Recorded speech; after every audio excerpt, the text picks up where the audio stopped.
Hello बच्चों, आज अपन discuss करते हैं कि एक रिवर्सिबल रिएक्शन है। कौन सी रिवर्सिबल रिएक्शन है? ए गिव्स बी, एक स्टाइक्योमेट्री दोनों का 1-1 है। तो फॉरवर्ड और बैकवर्ड के रिस्पेक्ट में जो ऑर्डर है वो फर्स्ट ऑर्डर है। Forward as well as backward में ऑर्डर क्या है? फर्स्ट ऑर्डर है। तो इस रिएक्शन का रेट लो किस तरह से लिखेंगे अपन, है ना? रेट लो कैसे लिखे जाएगा उसके बारे में ये। तो क्वेश्चन क्या है कि एक रिवर्सिबल रिएक्शन है, उसका रेट लो अपन किस टाइप से लिखेंगे उसके बारे में डिस्कशन है।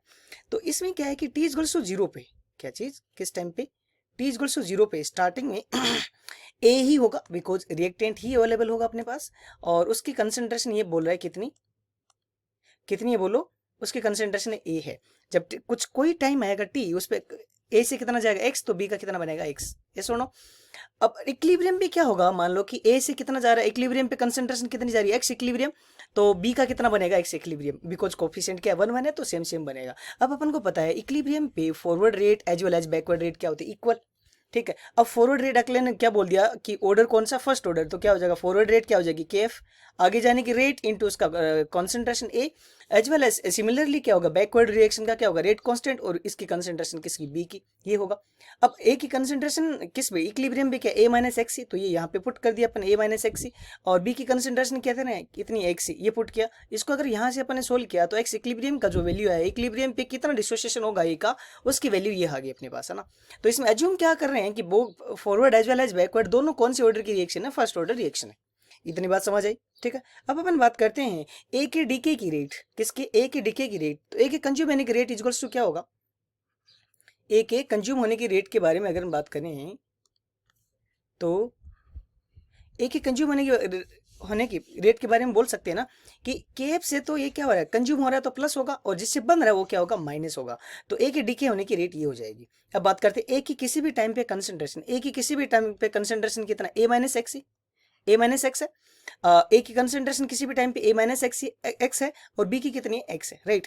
अब इसको डिफरेंशिएट करेंगे तो एक का डिफरेंशिएशन कितना हो जाएगा? जीरो। तो ये क्या होगा? Minus d x by d t क्या हो जाएगा? Plus d x by d t is equals to क्या होगा? इसको अगर तो सिंप्लीफाइड करो तो क्या हो जाएगा? के एफ ए एंड माइनस के बी प्लस के एफ इंटू एक्स हो जाएगा, राइट। अब अपन बात करते हैं, इसको क्या करो? इंटीग्रेट कर लो। इसको इंटीग्रेट करेंगे तो क्या होगा? ये जो कांस्टेंट है वो बाहर आ जाएगा, और ये क्या हो जाएगा? एल एन 1/dx/x का इंटीग्रेशन क्या होता है? ln x, है ना? तो ये जो भी वैल्यू है इस इक्विलिब्रियम पे आ जाएगी।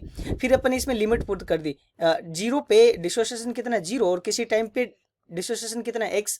तो जैसे लिमिट पुट की तो ये ऊपर वाला फॉरवर्ड लिमिट ये आएगी, और बैकवर्ड में क्या मतलब लोअर लिमिट में क्या वैल्यू रखी? जीरो। x की वैल्यू जीरो रखते हैं तो ये इतना ही बचेगा खाली।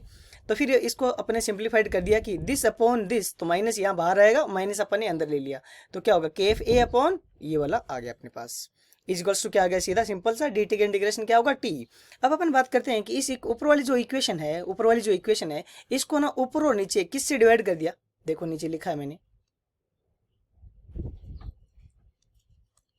ऊपर और नीचे किससे डिवाइड कर दिया बोलो? ए के एफ ए अपॉन के एफ प्लस के बी से। नीचे भी सेम, के एफ प्लस के बी से अपन ने क्या कर दिया? डिवाइड। तो यहाँ पे क्या आएगा? के एफ अपॉन के एफ प्लस के बी, और माइनस के एफ क्या होगा बोलो? के एफ प्लस के बी, ये होगा। इज इक्वल्स टू क्या आ गया? टी, है ना? अब यहाँ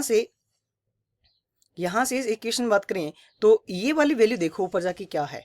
के एफ क्या चीज? के एफ ए अपॉन के एफ प्लस के बी क्या है? एक्स इक्विलिब्रियम है कि नहीं है? क्या है? X equilibrium. तो ये वैल्यू यहाँ पे पुट कर दो, ये एक्स इक्विलिब्रियम है, तो क्या हो जाएगा? X equilibrium upon x equilibrium minus x, simple. Is equals to क्या होगा? K f plus k b into t. और अपन को पता है फर्स्ट ऑर्डर का रेट क्या होता है, पता है ना? याद है? K F is equals to 1 upon K L N A naught upon A naught minus X, यही होता है ना, है ना? तो ए नोट क्या माना? इस तरह से माना, क्या है उसको? एक्स ई माना, मतलब इक्विलिब्रियम की कांस्टेंट में आ गया। सिमिलर, इसकी सिमिलर ये फॉर्मूला है, बिल्कुल सिमिलर। इसमें केप क्या हो जाएगा? दोनों का एडिशन हो जाएगा, forward as well as backward, right. तो ये इक्विलिब्रियम ऐसी रिएक्शन जो रिवर्सिबल है उसके लिए वैल्यू है। A upon a minus x होता है ना, वैसे ही यहाँ पे एक्स इक्विलिब्रियम है, x equilibrium upon x equilibrium minus x ही। एंड देन बात करें, तुमसे पूछ ले एक्स इक्विलिब्रियम की वैल्यू क्या होगी, वो क्या होगी बोलो? ऊपर मैंने लिखी हुई है एक्स इक्विलिब्रियम की वैल्यू, कहाँ पे लिखी हुई है? ये रही, के एफ ए क्या वैल्यू है? के एफ ए अपॉन के एफ प्लस के बी, वो किसकी वैल्यू है? एक्स इक्विलिब्रियम की वैल्यू। किसकी वैल्यू है बोलो? एक्स इक्विलिब्रियम की वैल्यू। इक्यू लिख दो ना, x means x equilibrium. Okay, thank you.